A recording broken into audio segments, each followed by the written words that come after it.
नगर परिषद आणि नगरपंचायत निवडणुकीमध्ये 57 ठिकाणी 50% आरक्षणाची मर्यादा ओलांडली गेल्यामुळे सुप्रीम कोर्टामध्ये या प्रकरणामध्ये आज सुनावणी पार पडली. यावेळी सुप्रीम कोर्टाने या निवडणुकीला स्थगिती देण्यासाठी स्पष्ट शब्दामध्ये नकार दिलेला आहे आणि याविषयी बोलण्यासाठी आपल्यासोबत कायदेतज्ञ ॲडव्होकेट असीम सरोदे सर आहेत. सर, सर्वोच्च न्यायालयाने जो आहे तो निवडणुकीला स्थगिती देण्यासाठी स्पष्ट शब्दामध्ये नकार दिलेला आहे. जवळपास पाहिलं तर 57 ठिकाणी 50% आरक्षणाची मर्यादा ओलांडली गेली. इंदिरा स्वानीचं जजमेंट जे झालं हं. ते आरक्षणाच्या संदर्भातलं एक लँडमार्क जजमेंट समजण्यात येते, की त्यांनी आरक्षण मर्यादा घालून दिली.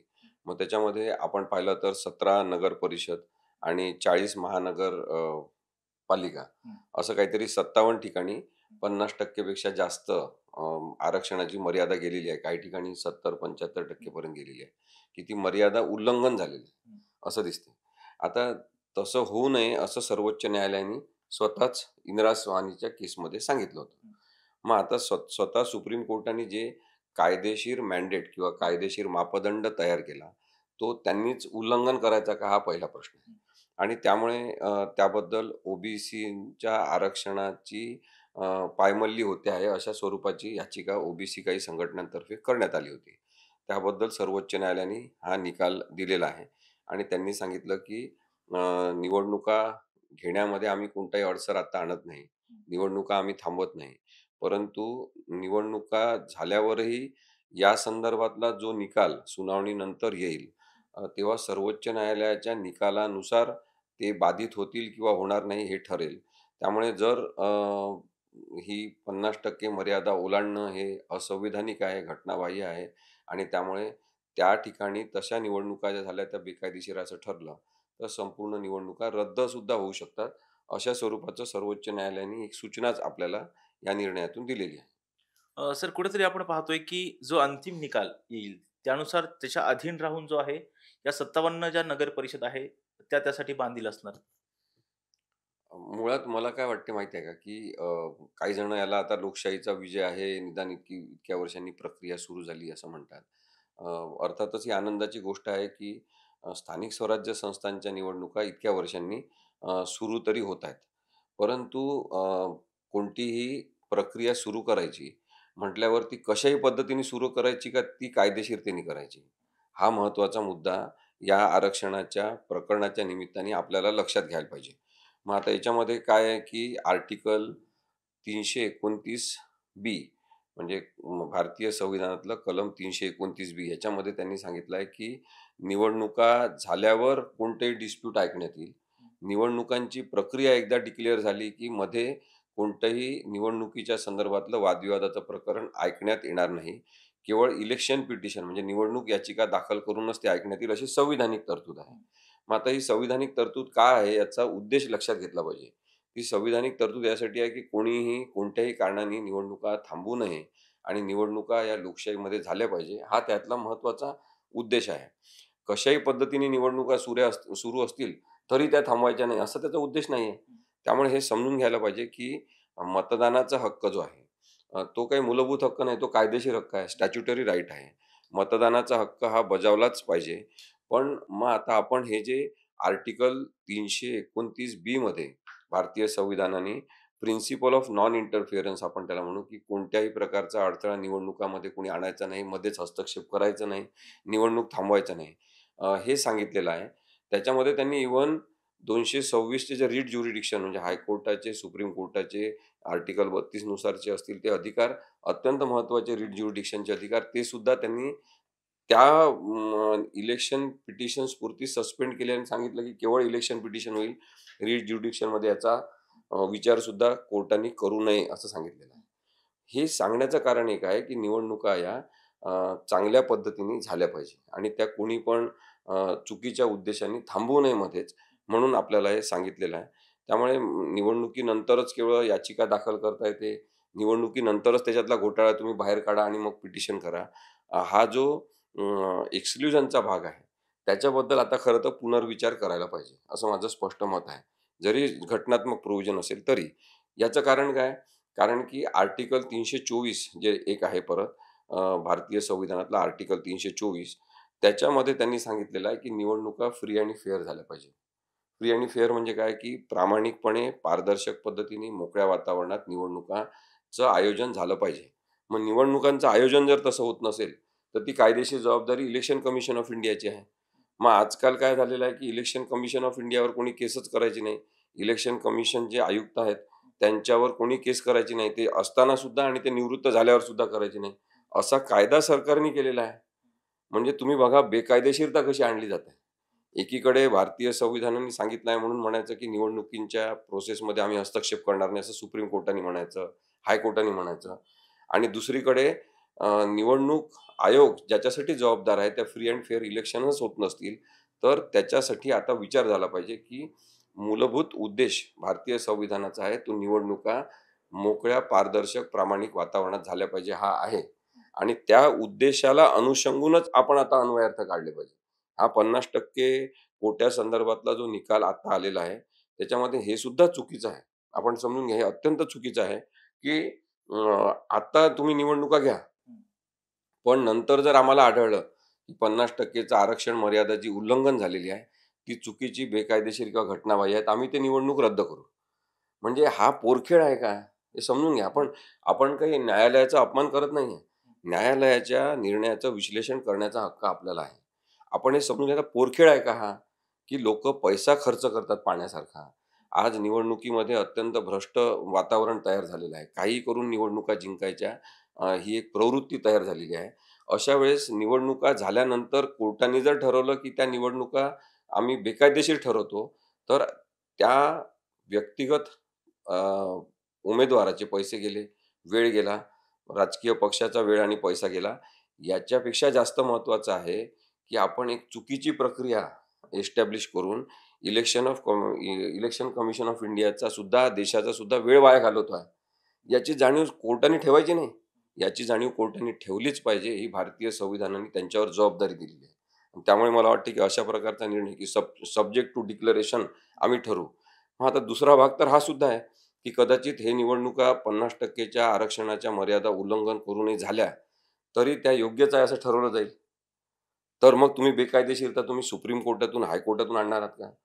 त्याचा उपयोग करून तुम्ही त्यांना टूल म्हणून वापरताय का? कोण वापरतायत हे अशा पद्धतीने? याचा सगळ्यांचा विचार झाला पाहिजे. कारण की या व्यवस्था, यंत्रणा आपल्यासाठी आहेत. सर्वोच्च न्यायालय, उच्च न्यायालय या अत्यंत महत्त्वाच्या संविधानिक यंत्रणा आहेत. ज्यांनी लोकांसाठी काम केलं पाहिजे. या उद्देशासाठीच काम केलं पाहिजे, की मोकळ्या, प्रामाणिक आणि पारदर्शक वातावरणात निवडणुका झाल्या पाहिजे. हाच अत्यंत महत्त्वाचा उद्देश ठेवला पाहिजे. बाकीच्या प्रक्रियावादी म्हणजे हे तुम्हाला मी जे हे आर्टिकल सांगितलं, आर्टिकल 329 हे प्रक्रियावादी आहे, की तुम्ही निवडणुकीच्या प्रोग्राममध्ये एकदा जाहीर झाल्यावर निवडणुकीच्या सगळ्या प्रक्रियेत हस्तक्षेप करायचा नाही. याचिका कोणतीच ऐकायची नाही. ही प्रक्रियावादी आहे. प्रक्रियावादी एखादी तरतूद महत्त्वाची आहे, की संविधानिक उद्देश प्रामाणिक आणि पारदर्शकपणे निवडणुका झाल्या पाहिजे हा महत्त्वाचा आहे. हा भाग आता आपल्याला सामान्य नागरिकांना विचारात घ्यावा लागेल. सर, यामध्ये म्हणजे जे आरक्षण जाहीर झालेलं आहे, त्याचबरोबर जी आरक्षणाची मर्यादा ओलांडली गेलेली आहे, यामध्ये चूक कोणाची म्हणायची? निवडणूक आयोगाची?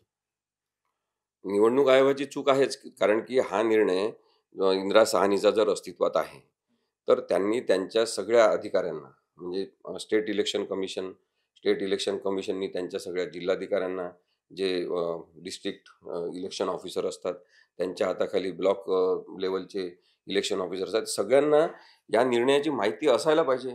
त्यांनीच फॉर्म भरून घेताना अत्यंत काटेकोरपणे पालन करायला पाहिजे, की 50% ची मर्यादा आपल्याला घालून दिलेली आहे आणि तशा कायदेशीर पद्धतीने जानेवारीपर्यंत निवडणुका घ्यायच्या आहेत. हे आदेश आहेत. बेकायदेशीर पद्धतीने निवडणुका घेण्याचे आदेश नाही आहेत. मग इलेक्शन कमिशनच्या सगळ्या अधिकाऱ्यांनी किंवा इलेक्शन कमिशनच्या अधिपत्याखाली काम करणाऱ्या अधिकाऱ्यांनी हे फॉर्म 50% आरक्षण मर्यादा ओलांडून भरूनच का घेतले? हा प्रश्न आहे. आणि जर अ, सरकारी नोकर म्हणून काम करणारे, प्रशासकीय यंत्रणेत काम करणारे जे लोकं पगारदार आहेत, प्रशासकीय सेवक आहेत, त्यांनी कायद्यांचं उल्लंघन केलं असेल, तर ती किती भयानक गोष्ट आहे. त्याची सर्वोच्च न्यायालयाने खरं तर दखल घ्यायला पाहिजे होती. पण त्याची कोणतीही दखल घेतलेली नाही. हे दुर्दैव आपण समजून घेतलं पाहिजे, की आपण सर्वोच्च न्यायालय आणि उच्च न्यायालय हे इंटरप्रिटेशनचे कोर्ट आहेत. ते कोर्ट ऑफ इंटरप्रिटेशन्स म्हणजे अन्वयार्थ काढणारे न्यायालय आहे. ते आज प्रक्रियावादी होऊन जिल्हा न्यायालयासारखं काम करत असतील, तर त्याच्याबद्दल नक्कीच आपण सगळ्यांनी दुःख व्यक्त केलं पाहिजे, विचार केला पाहिजे. सर, हा जो आज सुनावणी झाली, त्या सुनावणीचा पुढच्या ज्या घटनाक्रम असेल त्याच्यावरती कशा पद्धतीचा परिणाम पडू शकतो? कारण सुप्रीम कोर्टाचा एखादा निर्णय जो आहे, जसं आपण म्हणतो की तो कायदा असतो. सुप्रीम कोर्टाचा निर्णय हा कायदा असतो. संविधानिक नैतिकतेतून आणि संविधानिक उद्देशासाठी सुप्रीम कोर्ट, हायकोर्ट यांनी काम केलं पाहिजे. हे अपेक्षित आहे. त्यामुळे एक दूरगामी परिणाम अ, राजकीय व्यवस्थापनावर या निर्णयाचा होणार आहे. आणि कशाही पद्धतीने निवडणुकांचं आयोजन करणं, असे आदेश कोणत्याच न्यायालयाने दिलेले नाहीत. कोणतं न्यायालय देऊ सुद्धा शकत नाही. त्यामुळे त्या दृष्टीने विचार झाला पाहिजे असं माझं म्हणणं आहे. याच्यामध्ये पुढची जी प्रक्रिया अ, न्यायालयात होणार आहे, की पुन्हा सुनावणी सुरू होईल. त्यांनी सांगितलं जानेवारीमध्ये सुनावणी घेणार. मग त्याच्यानंतर पुन्हा त्याची शहानिशा होणार. असं व्हायला नको. म्हणजे इतके वर्ष निवडणुका थांबवल्या होत्या. आणखी काही महिने थांबल्या असत्या आणि मग सुरू झाल्या असत्या तर काहीच फरक पडला नसता. प्रशासन सुरू आहे. सगळ्या यंत्रणा काम करत आहेत. अर्थात स्थानिक स्वराज्य संस्थांचं अनन्यसाधारण महत्त्व आहे. त्या निवडणुका झाल्याच पाहिजे. पण कशाही पद्धतीने निवडणुका झाल्या पाहिजे. कारण आम्ही आता म्हटलंय जानेवारीपर्यंत निवडणुका झाल्या पाहिजे, असा अर्थ कोणी काढत असेल, तर ते दुर्दैव आहे. सर, आपण बघतो की एखादा खटला जो आहे, तो खटल्याचं महत्त्व संपून जातं आणि त्यानंतर निकाल येतो अशा पद्धतीचं आपण पाहतोय. जसं आमदार अपात्रतेची खटला होता. आता ते आमदार अपात्रतेचं जी कार्यकाळ होता तो विधानसभेचा तो कार्यकाळ सुद्धा संपलेला आहे. त्या बाबतीमध्ये अजूनही सुप्रीम कोर्टामधून काहीही निर्णय आलेला नाही. या बाबतीमध्ये सुद्धा कोर्टाने सांगितलं आहे, की आम्ही निवडणुकांना स्थगिती देऊ शकत नाही. ज्या कार्यक्रमानुसार विहित वेळेत निवडणुका आहेत त्यामध्येच घेण्यात याव्यात. नाही, हा मी तुम्हाला जसं आता म्हटलं हा प्रक्रियावादी दृष्टिकोन आहे. हा दृष्टिकोन संविधानपूरक नाही आणि त्याचा विचार नक्की झाला पाहिजे. लोकांच्या ज्या प्रतिक्रिया सामान्य लोकांच्या येतात ना या निर्णयानंतर त्या तुम्ही बघा.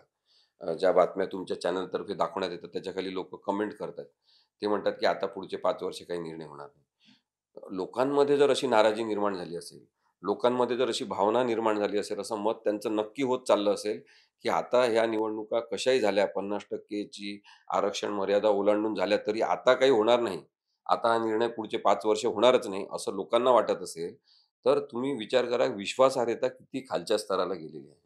सामान्यातल्या सामान्य माणसाला इथल्या यंत्रणांचा विश्वास वाटला पाहिजे. यासाठी खूप मेहनतीने आपण सगळ्यांनी काम करण्याची गरज आहे.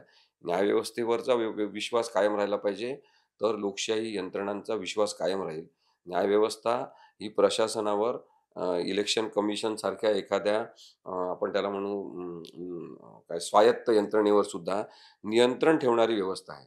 डॉक्टर बाबासाहेब आंबेडकरांनी या संविधानातून एक चेक एंड बॅलन्सची व्यवस्था केलेली आहे, की कोणी जास्तीचं काम करत असेल तर त्याच्यावर बॅलन्स करण्यात येईल, चेक ठेवण्यात येईल आणि त्याच पद्धतीने त्यांनी सेपरेशन ऑफ पॉवर्सचं तत्व, की तुमचे सगळ्यांचे अधिकार वेगवेगळे राहतील. त्या अधिकार कक्षेत तुम्ही काम करायचं. अधिकार कक्षा ओलांडायची नाही. हे तत्व आपण केव्हा पालन करणार? असे प्रश्न अशा निर्णयातून निर्माण होतात. निवडणुका होणार असं सर्वोच्च न्यायालयाने सांगितलं आहे. त्यामुळे निवडणुकांचं आयोजन होईल. निवडणुका आयोजित करणाऱ्या सगळ्या प्रशासकीय यंत्रणा, निवडणुकीत लढणारे सगळे राजकीय पक्ष आणि उमेदवार या सगळ्यांना माझ्या शुभेच्छा आहे. परंतु काम याच्यावर करावं लागेल, की संविधानिक नैतिकता आणि उद्देश यासाठीच आपण झटलं पाहिजे. सर, आता पुढची जी सुनावणी आहे ती 21 जानेवारी 2026 ला होणार आहे आणि 3 न्यायमूर्तींच्या खंडपीठापुढे जी आहे ती सुनावणी होणार आहे. कशा पद्धतीचे परिणाम असू शकतात? ही सुनावणी तेव्हा 21 तारखेला सुरू होईल असं काही आपल्याला सांगता येत नाही. त्या दिवशी कदाचित हे डिक्लेअर होईल, जाहीर करण्यात येईल, की असे-असे 3 न्यायाधीश आहेत ते ही सुनावणी घेतील. अशी फक्त जाहीर सूचना देण्यात येईल आणि त्यानंतर पुढच्या तारखेला सुनावणी होईल. पण त्याचबरोबर मला असं वाटते, की 21 जानेवारीला सर्वोच्च न्यायालयाने शिवसेनेचं पक्षचिन्ह धनुष्यबाण आणि शिवसेना हे नाव, त्याचप्रमाणे राष्ट्रवादीचं घड्याळ हे चिन्ह आणि राष्ट्रवादी पक्ष ज्या पद्धतीने पळवून नेणार त्याबद्दल या याचिकांची सुनावणी जर ठेवली असेल, तर मग सुप्रीम कोर्टाने 21 तारखेलाच याची सुनावणी ठेवायची काय गरज होती? म्हणजे त्यांच्याकडे काही नियोजन नाही आहे का? काही प्लॅनिंग नाही आहे का व्यवस्थित? असा प्रश्न लोकांना पडतो. लोकं मला फोन करून आता विचारतायत, सामान्यातला सामान्य माणूस मेसेज पाठवतात. कोणी त्याच्यावर ट्वीट करतात, की 21 तारखेला तर ती पण सुनावणी, मग ही पण सुनावणी कशी घेणार? तर कदाचित ही सुनावणी होणार नाही किंवा ही सुनावणी होऊन ती सुनावणी होणार नाही, असं होईल. पण मला असं वाटतं, की संविधानिक महत्त्वाचे जे मुद्दे डिस्कस होत असतात, त्याच्या संदर्भातले प्रकरणं सर्वोच्च न्यायालयात आणि उच्च न्यायालयात चालतात, तेव्हा अत्यंत काटेकोर नियोजन असलं पाहिजे आणि ज्या दिवशी सुनावणीची तारीख निश्चित केलेली आहे, ठरवलेली आहे, त्या दिवशी ती सुनावणी झालीच पाहिजे, असा कटाक्ष जर नवीन वर्षाचं रिझोल्यूशन म्हणून सगळ्या व्यवस्थांनी आणि यंत्रणांनी केला, तर सुप्रीम कोर्टालाही तशा प्रकारचा निर्णय घेऊन त्या कटाक्षाने जर कामकाज केलं, तर आपण व्यवस्थांवरचा विश्वास वाढवू शकतो, हे मला नक्कीच वाटतं. हे होते कायदेतज्ञ advocate Asim Sarode sir. Video journalist Piyush येरवडेकरसह राजरत्न सोंधळे, टॉप न्यूज मराठी, पुणे. तुमची car, electric panel, data server आगीपासून सुरक्षित आहे का? नाही? मग आजच बसवा F protect temperature activated fire suppression device.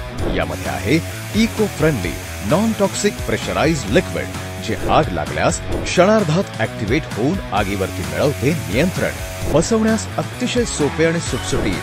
टेकालिपचे एक दर्जेदार उत्पादन एफ प्रोटेक्ट.